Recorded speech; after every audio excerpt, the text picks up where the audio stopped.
અમદાવાદના સરખેજમાં થયેલ એ હત્યાનો કેસ સરખેજ પોલીસે 5 આરોપીની ધરપકડ કરી લીધી છે। 2 દિવસ પહેલા થયેલ હત્યામાં ઘટનાનું રીકન્સ્ટ્રક્શન પણ કરવામાં આવ્યું છે। અન્ય એક સગીર વિરુદ્ધ પણ કાર્યવાહી થઈ છે। સંવાદદાતા જિગ્નેશ પટેલ અમારી સાથે લાઈવ જોડાઈ ચૂક્યા છે।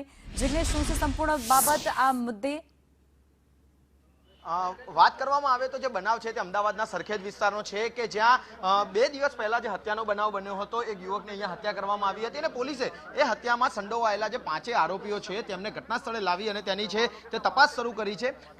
અગાઉની અદાવત એટલે કે 2 મહિના પહેલા જે માથાકૂટ થઈ હતી તે માથાકૂટને લઈને જે હત્યા થઈ હતી તે સામે આવ્યું હતું અને પોલીસે અત્યારે 5 આરોપીઓની ધરપકડ કરી છે। અન્ય એક સગીરની પણ સંડોવણી સામે આવતા તેની પૂછપરછ જે કાર્યવાહી છે તે કરવામાં આવી રહી છે। અહીંયા સ્થાનિક પીએ આપણી સાથે છે, તેમની સાથે વાત કરું। ચાલો સાહેબ, કાર્યવાહી કરવામાં આવી રહી છે, રીકન્સ્ટ્રક્શન થઈ રહ્યું છે આરોપીનું, કોને કોને અહીંયા ધરપકડ કરી લાવવામાં આવશે વિગત? અત્યારે કુલ 5 આરોપીને અટક કરીને અહીંયા રિમાન્ડ ઉપર હોય હાલના આરોપી। ડેમોન્સ્ટ્રેશન પંચનામું કરવું જરૂરી હોય એટલે ડેમોન્સ્ટ્રેશન પંચનામું કરવા માટે જગ્યા ઉપર લઈને આવ્યા છે। અને એક આરોપી છે જે હજી બાળ આરોપી છે, એ બાબતે તપાસ ચાલુ છે।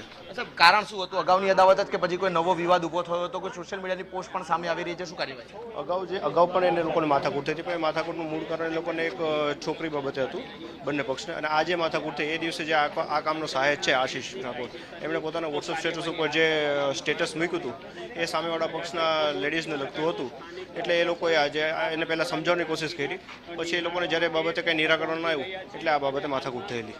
સ્વાભાવિક છે કે પોલીસ દ્વારા જે કાર્યવાહી કરવામાં આવી રહી છે, અત્યારે તમામ આરોપીઓને ઘટના સ્થળે લાવવામાં આવ્યા છે અને સાથે આ જોઈ શકાય છે કે જે યુવક જેને જીવ ગુમાવ્યો હતો તેના પરિવારજનો અને તેના પાડોશીઓનો પણ મોટો ટોળું છે તે અહીંયા એકઠું થયું છે। માત્ર પોલીસની કામગીરી શું છે, જે 5 આરોપીઓ પકડાય છે તેમના વિરુદ્ધમાં કડક કાર્યવાહી થાય તેવી તેમની માંગ હતી અને પોલીસે તમામ આરોપીઓની ધરપકડ કરી તેમને ઘટના સ્થળે લાવી અને આખા જે બનાવ બન્યો હતો તે બનાવના જે મૂળ સુધી પહોંચવા માટેની જે કાર્યવાહી છે તે શરૂ કરી છે।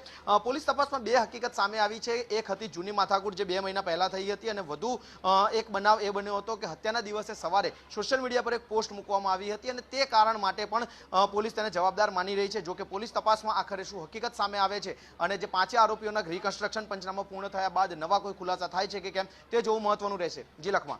જી, આભાર જિગ્નેશ, આપ જોડાયા તે બદલ।